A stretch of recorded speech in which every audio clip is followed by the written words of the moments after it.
안녕하십니까. 저는 강남농무법인의 김혜선 고문입니다. 오늘은 정봉수 노무사님 모시고 우리가 이제 마침내 노동조합법에 대해서 지난번에 이제 그 개괄적인 말씀을 해주셨는데, 오늘은 그 정의에 대해서 말씀을 나누도록 하겠습니다. 우선 그 정의를 좀 내려주시죠. 노동조합법. 예, 안녕하십니까. 고인노무사 정봉수입니다. 예, 노동조합법은 헌법 33조의 노동 3권을 보장한다는 그런 내용이 있습니다. 근로자는 근로조건의 향상을 위해 자주적인 단결권, 단체개혁권 및 단체행동권을 가진다.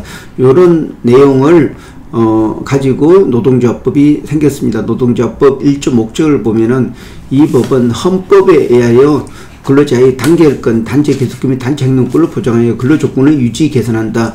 이런 내용이 들어가져 있습니다. 그래서 이 노동 3권을 보호하기 위해서 만든 게 바로 노동조합법이라고 할 수가 있습니다. 그리고 이 노동조합법은 단결권, 단체 개속권, 단체 행동권, 다시 단결권은 노동조합을 만들고 노동조합이 운영하고 노동조합이 활동하는 그런 권리를 얘기하는 거고, 단체 교섭을 해서 단체 협약을 체결하는 거, 그리고 또 단체 행동권은 노동조합이 단체 협약을 유리하게 체결하기 위해서 어떤 집단적 행동을 하는 게 단체 행동권이라고 할 수가 있습니다. 그리고 마지막 5조에는 부당 노동 행위 규정을 두고 있습니다.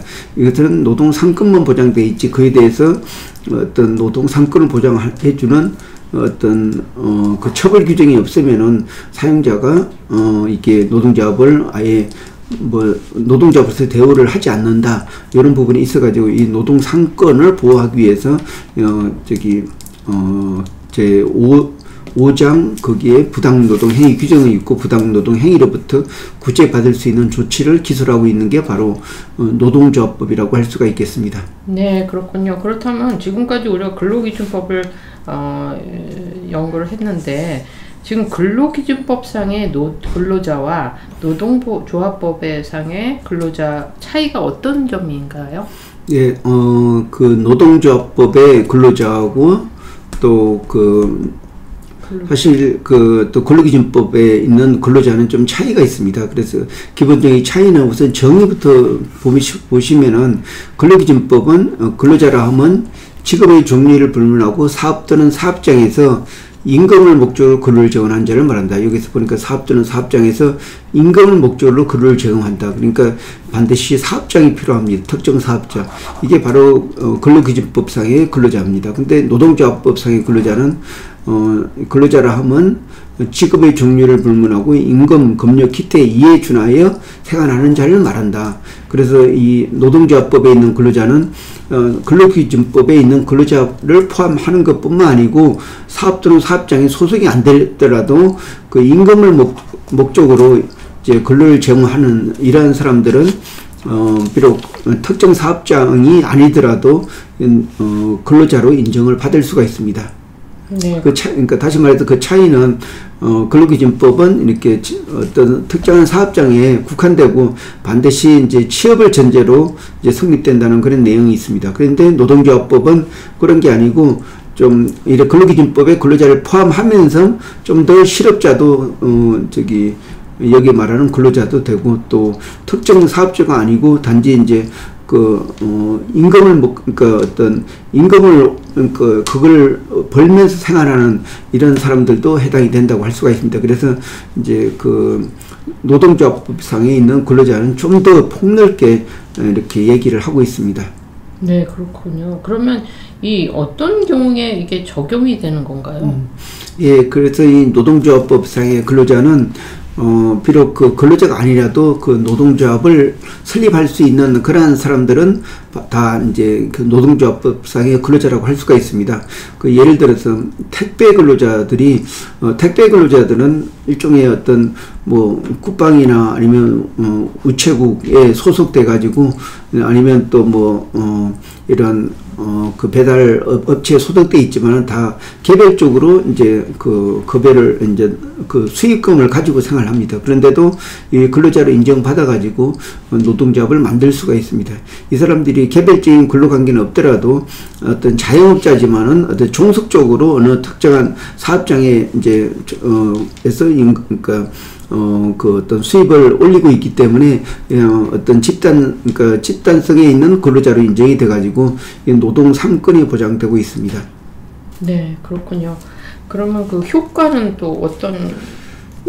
그러면은 예를 들어서 이제 택배 근로자들이 이런 개인적으로는 이제 근로관계가 없지만은 이 노동조합을 만들어 가지고 이제 그 소속돼 있는 뭐 CJ 택배나 아니면 쿠팡 택배나 아니면 우체국 택배 요런 데 소속돼 있으면 그 자체적으로 그렇게 소속된 택배원들끼리 노동조합을 설립하고 이 노동조합이 그 어떤 단가나 아니면 근로 조건의 향상을 위해서 단체 교섭을 요구를 하고 또 교섭이 안 될 때에는 또 집단적으로 이제 이런 그 파업을 할 수가 있습니다. 그래서 좀 단체 협약을 체결하고 이렇게 되면서 집단적으로 근로조건을 향상할 수가 있습니다. 근데 개별적인 근로관계는 아니지만 집단적인 근로관계는 성립됩니다. 그래서 이 노동조합법상의 근로자라고 하면은 이렇게 폭넓게 이제 사실 특정한 사업장을 중심으로 할 수도 있지만은 이게 좀 규모가 큰 금속 노동조합이나 이런 같이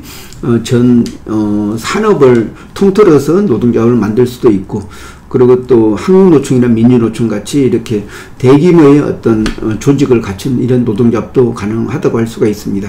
네, 그렇군요. 그리고 또 예를 들어서 근로계약서를 작성하고 어떤 임금 협상이나 이렇게 할 때 이제 그 근로자를 대표해서 체결하는 경우에도 이 법이 적용되는 건가요? 예, 이 노동조합법, 우리나라에 있는 노동조합법은 기본이 어떤 사업장 위주의 어떤 노동조합이 기준이 되고 있습니다. 그래서 이 노동조합이 사용자한테 단체 교섭을 요구하고 이렇게 해서 협상하고 또 파업도 하고 결국 단체 협약이 체결됩니다. 이런 조건이 이제 이루어지는 거고, 아까 같이 이제 택배 노동조합 같은 경우는 이제 그 실제적으로 근로관계는 없지만은 어느 특정 택배에 전속되어 있기 때문에 이러한 사람들이 모여서 어떤 당일치를 만드는 게 이게 바로 노동조합으로서 인정이 되고, 이러한 노동조합은 이제 어떤 집단적인 어떤 뭐 그 단가 조정이나 아니면 또 뭐 그 좀 처우 개선, 그러니까 예를 들어서 산재 산업재해 보상보험이 적용된다든지 이런 부분까지도 세세히 이제 근로조건을 향상을 시킬 수가 있습니다. 그래서 이 노동조합법은 근로기준법하고 좀 차이가, 근로기준법은 체제 기준을 정해 있고 또 어떤 최소의 인간적인 생활을 보장하기 위한 그런 목적이 있는데, 이 노동조합법은 근로조건을 노사 대등 원칙에 따라서 그러니까 집단적으로 협상을 해서 근로조건을 향상시킨다는 그런 어떤 의미가 있습니다. 그래서 우리나라 헌법에서 이제 근로의 권리 차원에서 헌법 32조에서 이제 그 근로기준법에 대해서 보장을 하고 있고, 헌법 33조에서는 이 노동 3권을 보장하고 있습니다. 그래서 이러한 우리 노동조합법은 헌법에 유래했기 때문에 이렇게 노동조합을 만들고 자유 권리를 행사하는 게 바로 국민의 기본권이라고 하고 있습니다. 네, 그렇군요. 오늘 말씀, 상세한 말씀 감사합니다. 예, 고맙습니다.